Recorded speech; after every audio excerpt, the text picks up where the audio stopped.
So, I was playing with David Sanborn, and that's how that happened. And then when I was out with David Sanborn, Oh, I got a call from Pat Metheny, and he was starting the first Pat Metheny Group.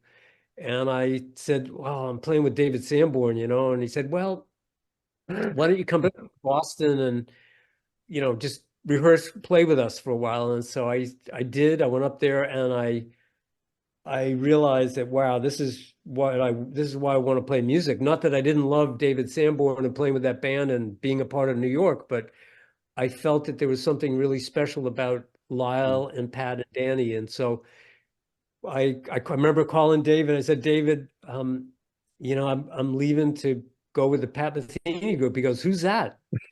Pat yeah, wasn't known. exactly. Sure. Yeah. He had done Bite Size Life. He had done watercolors, and he was known amongst jazz guitar players. He was starting to be known through the ECM record label, but on the mainstream, he wasn't known. But I just said, I got to do this. He goes, well, I understand, and it was a very difficult decision for me because I realized how tough it was to break into New York. And by playing with David Sanborn, I broke in and I was doing record dates all the time, doing commercials, movies. Yeah. I was very busy, but I left it all to go with Pat Metheny. And we were doing $50 a gig nights. We were playing little clubs. Good. There Yeah. was, it wasn't like we went to concert halls. We started from the very beginning and we got in a van. Pat's father owned a Dodge dealership. I think it was Dodge. And Pat bought a van and we just hit the road and we hit, 300 days a year and just kept going. And then the good thing was that Pat had a great agent, Ted Kurland Associates, Hmm. who at the time took Gary Burton and Keith Jarrett and a lot of other ECM artists. So Pat was getting booked and we started to get better venues. We started playing sometimes in college venues and better clubs. And it just kept going and going until finally we recorded that first record, which is called the Pat Metheny Group Group. White Yeah. Album. Yeah. Um, and that took off. That was a huge record all over the world. It was very popular. So that Yeah. was how it started and, went from Sanborn playing with them to Pat. Amazing. How did you stay fresh those 300 gigs? You as a bass player, I mean, or you guys as a group, like, that you playing so many gigs to reinvent yourself to.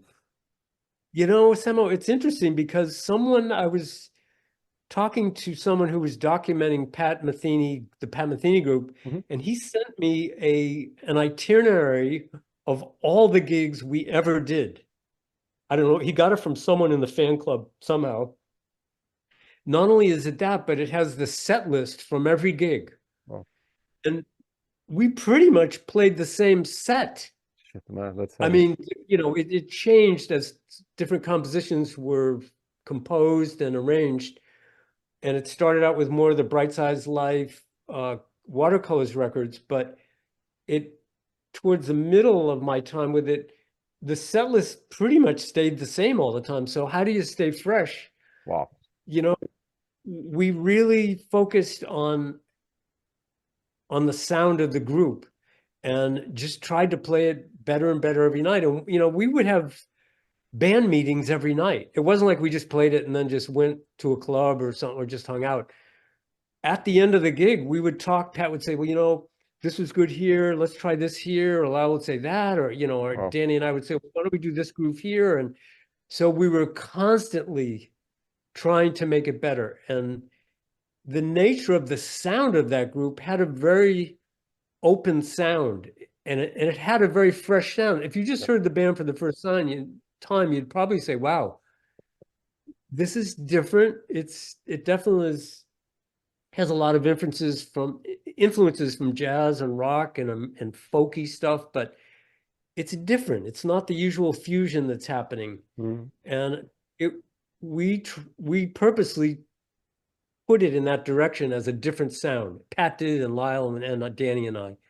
So at times it was very challenging to keep it fresh when we would do 21 straight one-nighters in different cities every day, where I would not know, I forget where we were, but I know that the main thing I look forward to was playing the music, and luckily, I will say that on the time off that we were off, I still had an apartment in New York, and I did a lot of recordings with other people during the Pat Metheny Group touring Um, days. that's And insane. I would call contractors, which I had known before I went out with Pat. And when I knew that I was going to be in town for a couple of weeks, I would call them and say I'm available for this. And I knew contractors and producers. So when I went back, I did records with Steve Grossman. I did Yeah, yeah, records with exactly. Sonny Corporation, and all those records Jackie happened. McLean, right? Even I think I have you. Jackie, Yeah, yeah, exactly. yeah, Jackie, yeah.